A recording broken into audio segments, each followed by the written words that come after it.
Hello everyone, তোমরা সবাই কেমন আছো? আশা করি তোমরা সবাই ভালো আছো। আর আমিও মোটামুটি ভালো আছি।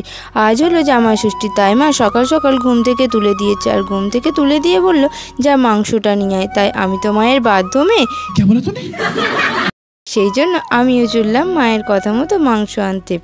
আর এত সকালে যে এত রোদ এত গরম হবে সেটা আমি বুঝতে পারিনি, কিন্তু কি আর করা যাবে, মায়ের আদেশ সেটা তো মানতেই হবে। তাই আমি চললাম আমার গন্তব্যের দিকে। আর গিয়ে আমি কাকুকে বললাম ভালো ভালো দেখে মাংস দেবে কিন্তু। আর কাকু আমার কথা মতো মাংস কাটতে শুরু করে দিয়েছে। তারপর আমি একটু অপেক্ষা করে নিজের মতো করে মাংসটা নিয়ে তারপর আমি আবারও আমার বাড়ির পথের দিকে রওনা দিলাম। তারপর অবশেষে বাড়ি পৌঁছে আমি চলে গেলাম ননির কাছে, ননিকে একটু আদর করতে, কারণ ননি এখন চলে যাচ্ছে মামার বাড়ি।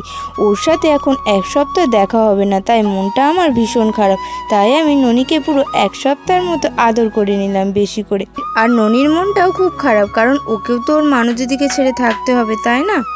আর তারপর শুরু হয়ে গেছিল জামাই ষষ্ঠীর পর্ব। আরে আরে তোমরা কি ভাবছিলে এটা আমার জামাই ষষ্ঠীর মিনি ব্লগ? আরে না রে বাবা, তোমরা কি বোকা, আমার তো এখনো বিয়েই হয়নি।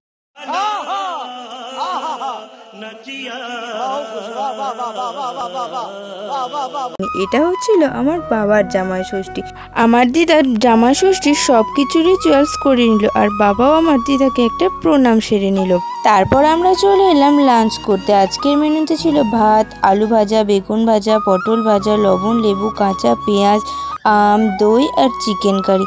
আজকের খাওয়া দাওয়াটা তো জমিয়ে হয়েছে। আর তোমাদের আজকে জামাই ষষ্ঠীতে কাদের কি মেনু হয়েছে সেটা কিন্তু কমেন্ট করে অবশ্যই জানিও। আর আমার এই ছোট ছোট মিনি ব্লগগুলো যদি তোমাদের ভালো লেগে থাকে তাহলে চ্যানেলটি সাবস্ক্রাইব করে পাশে থেকো। বাই।